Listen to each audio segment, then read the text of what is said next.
ሰላም እንደምን ቆያችሁኝ ተመልካቾቼ ለምለም ነኝ እንደተለመደው በአዲስ ስራ መጥቻለሁ ዛሬ ደግሞ ይዤላችሁ የመጣሁት የካፍታ በድንች አሰራር ነው እንደምትወዱት እርግጠኛ ነኝ ለቻናሌ አዲስ ከሆናችሁ ሰብስክራይብ በማድረግ ቤተሰብ ሁኑ ለነባሮቹ ደግሞ እንኳን በሰላም ቆያችሁኝ እያልኩኝ ወደ አሰራሩ ሲሄድ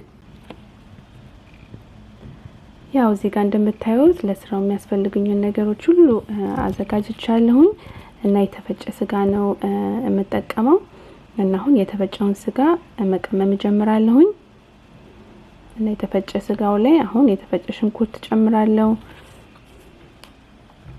ነጭ ሽንኩርትና ዝንጅብል በርበሬ ከዚህ ጋር ደግሞ የተለያዩ ቅመሞችን አደባልቄ አዘጋጅቻለሁ ቁንደ በርበሬ የስጋ መጥበሻ cumin all purpose seasoning አለው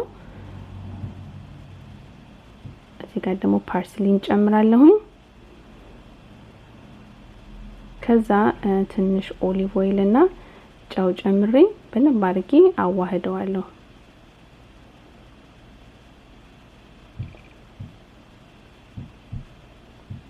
ከዛ እንደዚህ ካዋሃድኩት በኋላ እመጋገርበትን ትሪ ማዘጋጀት ጀምራለሁኝ እሱ ደግሞ ትንሽ እንዳይዝብኝ ኦሊቭ ኦይል ጨምሬ ከጥግ እስከ ጥግ በደንብ አድርጌ ቀባዋለሁኝ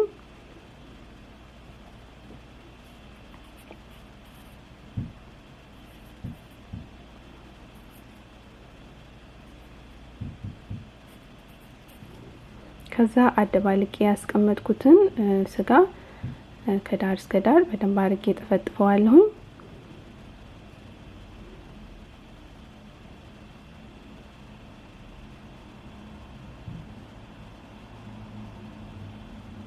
እናንተ ከፈለጋችሁ በደንብ አድርጋችሁ ማሳሳትም ትችላላችሁ ወይም ደግሞ ማወፈር ትችላላችሁ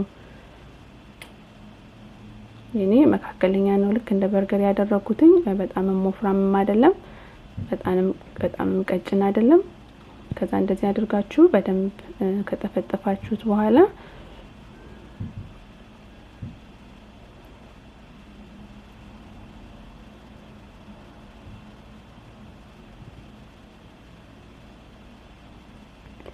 ይሄ ደግሞ የኔ የቅመም ምርጫ ነው እናንተ የምትፈልጉት በቤታችሁ ውስጥ ባለውን ቅመም መጠቀም ትችላላችሁ እዚህ ጋር ደግሞ ድንች ልጭ ያስቀመጥኩት አለ እሱን ክብ መክተፍ መቆራረጥ ጀምራለሁኝ በጣም ሲወፍርም ጥሩ አይደለም በጣም ሲቀጥንም ደግሞ ይቦካባችኋል ስለዚህ መካከለኛ አድርጋችሁ መቆራረጥ ይኖርባችኋል ከዛ ይሄንን በደንብ አድርጌ ከከታተፍኩ በኋላ አለቀልቀውና ስጋው ላይ እንደዚህ አድርጌ መደርደር ጀምራለሁኝ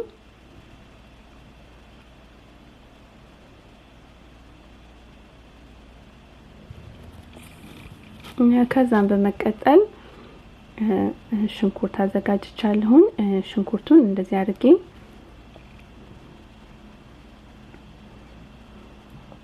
ተለቅ አድርጌ ከትፈዋለሁኝ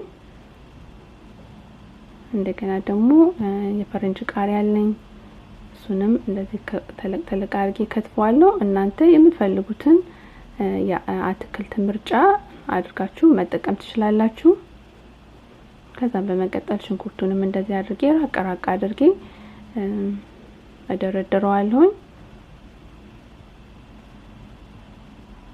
በመቀጠል ያው የፈረንጁን ቃሪያ በነገራችን ላይ ድንቹን ሲዝን ያላረኩበት ምክንያት ስጋውን ስቀምም ብዙ ቅመም ስለተጠቀምኩኝ እሱ ይበቃል ብዬ ነው እዚህ ጋር ደግሞ አንድ ኩባያ ቶማቶ ሶስ አዘጋጅቻለሁ አንድ ኩባያውን ቶማቶ ሶስ በአንድ ኩባያ ውሃ አቀጥነዋለሁኝ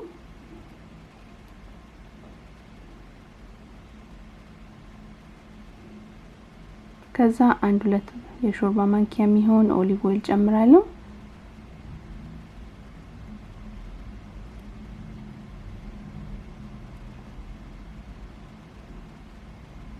እና ትንሽ ጨው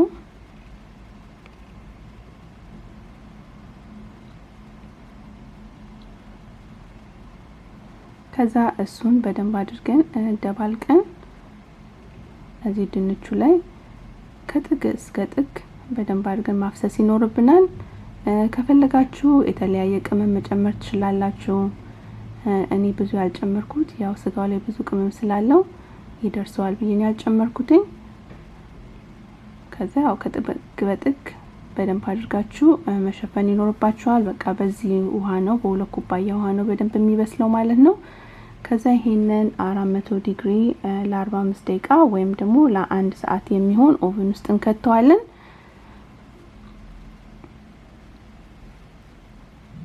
ከዛ ደግሞ ከ45 ደቂቃ በኋላ ይሄንን ይመስላል።